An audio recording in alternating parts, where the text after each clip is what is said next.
बच्चों, आज की वीडियो शुरू करने से पहले जो विश्व और भारत में कोरोना वायरस का महामारी चली हुई है, तो मैं ऊपर वाले से ही प्रार्थना करता हूँ आप और आपका परिवार जो है सुरक्षित होगा।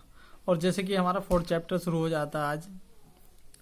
3 चैप्टर मैंने आपके करा दिए हैं। 4th चैप्टर है अल्पसंख्यक, पिछड़ा वर्ग और दलित। तो तीन है आपके, लगभग 3 प्रश्न बनते हैं। अच्छा है, यहाँ से एक प्रश्न एग्जाम में प्रतिवर्ष आ भी रहा है, तो प्रथम प्रश्न में आपका कराता हूँ। मैंने आपको अभी वीडियो फोटोकॉपी मैंने सेंड कर दी है।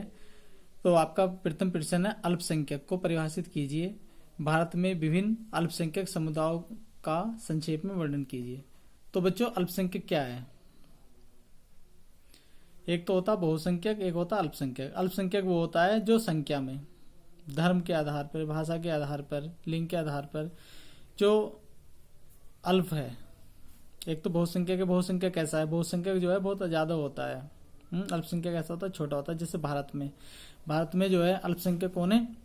जैसे मुस्लिम है, सिख है, ईसाई है, जैन है, यहूदी है, सारे कैसे हैं? अल्पसंख्यक, क्योंकि इनकी जनसंख्या जो है कैसी है? कम है। इसीलिए इसको कैसे है?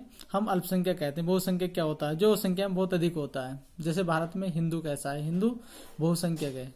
और वही क्योंकि स्थान के आधार पर जो है परिस्थितियां चेंज होती रहती। जैसे पाकिस्तान में हिंदू कैसा? अल्पसंख्यक है, और भारत में कैसा है? अधिक संख्या होने के कारण बहुसंख्यक है। तो यहाँ पे क्या? अल्पसंख्यकों को परिभाषित कीजिए।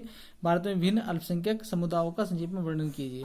तो ज्यादा नहीं, मैं 2-4 का आप कराऊंगा। जैसे मुस्लिम है, क्योंकि प्रथम पे जो मुस्लिम ही आता है। अब पहले हम थोड़ा समझ लेते हैं क्या है।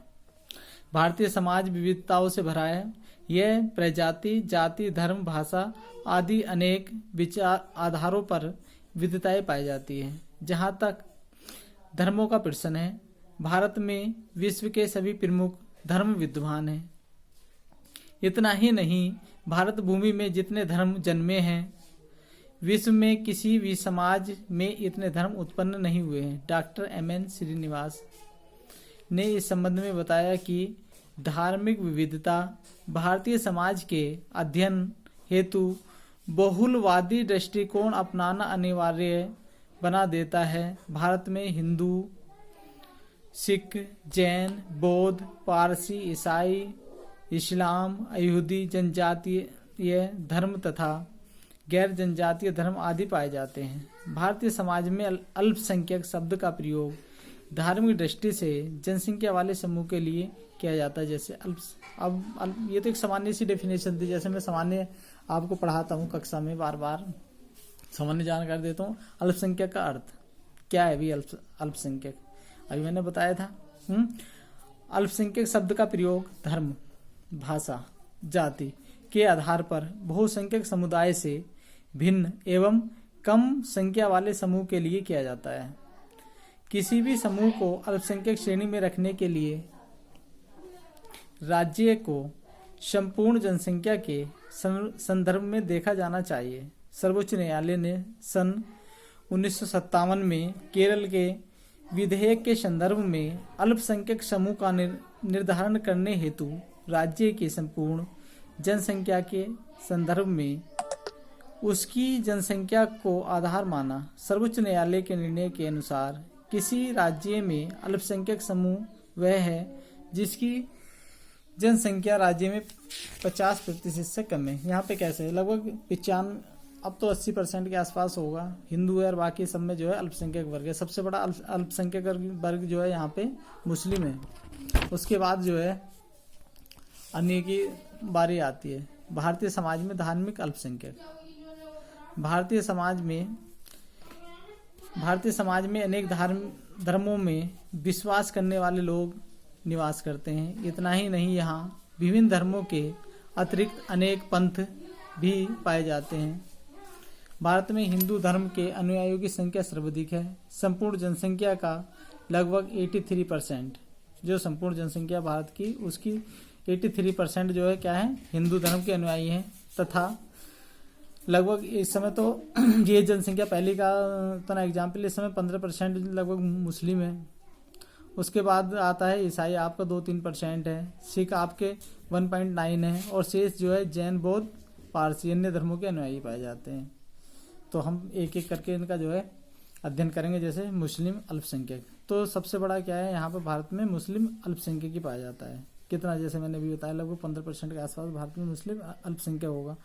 इनके सारे रीति रिवाज हैं, विवाह है, भाषा है, तो सारे क्या है, सबका अपना अपना अलग अलग वो है। दूसरा सबसे बड़ा कौन सा, ईसाई अल्पसंख्यक।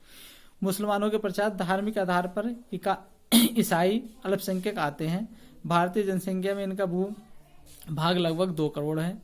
18वीं शताब्दी में इस यूरोपीय धर्म का भारत भूमि पर आगमन हुआ।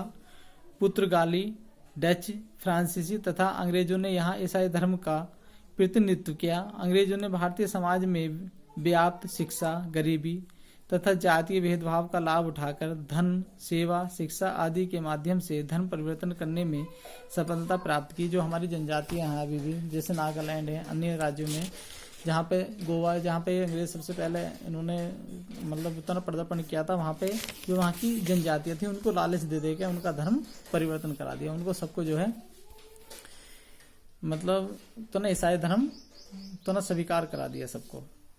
सिख अल्पसंख्यक, तो सिख क्या है सबको पता, मतलब लगभग 30 नंबर पर आते हैं। सिख धर्म भारतीय भूमि में जन्मा धर्म है। कुल जनसंख्या का लगभग 2% हिस्सा धर्म अनुयायियों का है। इस धर्म की स्थापना गुरु नानक देव ने की थी। उन्होंने ईश्वर को एक निराकार ओंकार के रूप में स्वीकार किया।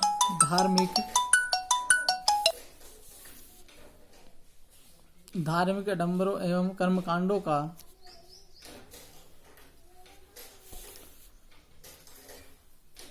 विरोध किया। वह भेदभाव तथा जाति पाति के विरोधी थे। उन्होंने सदाचार और निर्लेप जीवन की सीख दी। गुरु नानक देव के बाद 9 गुरुओं ने, गुरु अंगद, गुरु अमरदास, गुरु रामदास,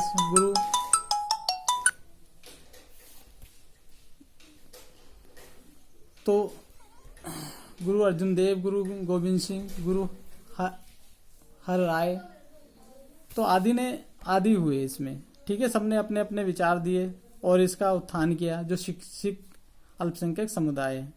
तीसरे पर आता है बौद्ध, तो ये भी जो है भारत में जन्मा है बौद्ध। ठीक है, तो बच्चों इस तरह से जैन है, तो आपका नेक्स्ट जो है जैन है। तो इसी तरीके से आपका जो है अल्पसंख्यक को जो मैंने बताया चाहे यही है। अल्पसंख्यक क्या है, जो संख्या में कम है, भाषा के आधार पर, धर्म के आधार पर जिनकी जनसंख्या भारत में कम है उनको अल्पसंख्यक की श्रेणी में रखा जाता है। जिनकी संख्या अधिक है उनको जो है बहुसंख्यक की श्रेणी में रखा जाता है।